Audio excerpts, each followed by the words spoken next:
तो जेड की जगह एक्स प्लस वाई पुट करके देख लो क्या हो रहा है, और आपको यहाँ पर देखोगे तो सर्कल को रिप्रेजेंट करेगा, ये सर्कल हो जाएगा, और इसको सॉल्व करोगे तो इलिप्स होगा, अगर ये बीच में प्लस है तो इलिप्स हो जाएगा, बीच में माइनस रहता तो हाइपरबोला हो जाता। तो सिंपल आप ये कंसेप्ट को लगा सकते हो। ठीक है, तो देखिए आपको सिंपल ये बताया है कि कभी भी अगर किसी क्वेश्चंस में जेड नहीं दे रखा है तो आपको क्या करना है, एक्स प्लस आई वाई ले लेना। ये सिंपल कॉम्प्लेक्स नंबर में ध्यान रखो, कभी भी किसी क्वेश्चन में ऐसा हो जो इसमें आपको मतलब क्वेश्चन जेड में है लेकिन जेड गिवन नहीं है, आप एक्स प्लस आई वाई लेकर सॉल्व करो, बन जाएगा। वैसे आप डायरेक्टली अगर जानते हो तो फिर आपको और आसान पड़ेगा, जैसे Z minus two equal less than 4 है तो ये सर्कल को रिप्रेजेंट करेगा, ये देखो इलिप्स को रिप्रेजेंट करेगा, अगर बीच में माइनस हो गया तो हाइपरबोला को रिप्रेजेंट करेगा। तो पता है तो ठीक है, नहीं पता है तो कोई दिक्कत नहीं, आप एक्स प्लस आई वाई लेकर के पुट करो। जैसे मान लो इसको हम इसी तरह सॉल्व करके दिखा देते हैं आपको, जेड की जगह हम एक्स प्लस आई वाई लेकर के आपको सॉल्व करके दिखा देते हैं कैसे बनेगा। तो z equals to x plus i y put कर दो यहाँ पर, तो देखो ये हो जाएगा mod of x plus i y, और हो जाएगा -2, और ये हो जाएगा आपका इक्वल लेस देन 4। अब इसमें देखोगे तो ये हो जाएगा मॉड ऑफ एक्स माइनस 2, और ये हो जाएगा प्लस ऑफ आई वाई, और ये मिलेगा आपको इक्वल लेस देन 4। अगर इसको सॉल्व करोगे, स्क्वायरिंग बोथ साइड कर दो, तो ये मिलेगा आपको x माइनस 2 का स्क्वायर प्लस ऑफ जो जगह y का स्क्वायर इक्वल देन कितना हो जाएगा 4 का स्क्वायर यानी 16। अब यहाँ पर सीधी सीधी बात है, देखो इसका ये सर्कल हो गया, सर्कल का सेंटर कितना हो गया 2,0, रेडियस कितना हो जाएगा 4, ये तो अपर ही हो गए है ना, x माइनस अल्फा का square plus y minus beta का square equals to r square करके।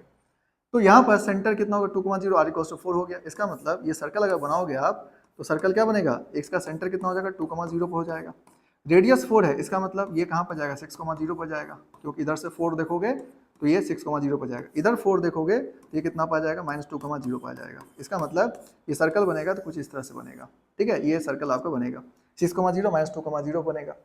अब z minus 2 plus z plus 2 equals to 5 है, इसको भी देख लो सॉल्व करके -2,0। अब देखो नेक्स्ट जो इक्वेशन दे रखा है इसमें z minus 2 plus z plus 2 equals to 5 है, तो ये क्या रिप्रेजेंट करेगा, इलिप्स को रिप्रेजेंट करेगा। अब यहाँ पर माइनस रहेगा तो ध्यान रखना, माइनस होगा तो ये हाइपरबोला हो जाएगा।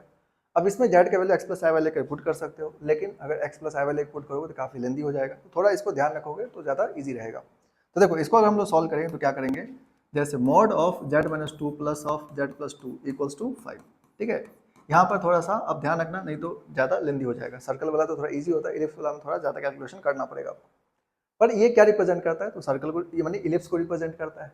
अब इलिप्स में ये जो होता है ना, ये क्या रिप्रेजेंट करता है, फोकस को, और ये जो 5 है ये क्या रिप्रेजेंट करता है आपको, लेंथ ऑफ मेजर एक्सिस। तो देखो अब ये जो इलिप्स बनेगा, इलिप्स कैसा बनेगा, हॉरिजॉन्टल इलिप्स बनेगा। कैसे पता चला हॉरिजॉन्टल इलिप्स बनेगा, तो यहाँ पर 2 है इसीलिए ये हॉरिजॉन्टल बनेगा, यानी रियल एक्सिस पर होगा। अगर 2 आई रहता इसका मतलब वर्टिकल इलिप्स बनता, तो यहाँ पर ये बात ध्यान रखना है।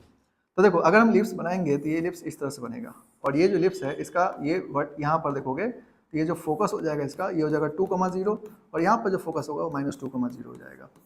अब यहाँ पर ये जो लेंथ है इसका वो कितना हो गया 5, ये length of major axis, length of major axis जो है वो 5 हो जाएगा। तो लेंथ ऑफ मेजर एक्सिस 5 हो जाएगा, इसका मतलब ये हुआ कि आप सीधी सीधी बात ये है कि यहाँ पर देखो 2 लेंथ ऑफ मेजर एक्सिस क्या होता है 2a के बराबर होता है, 2a का वैल्यू कितना होगा 5, a का वैल्यू कितना हो जाएगा 2.5। इसका मतलब अगर ये पॉइंट देखो तो हो जाएगा 2.5,0, और ये पॉइंट कितना हो जाएगा आपका -2.5,0, -2.5,0 हो जाएगा, सिंपल।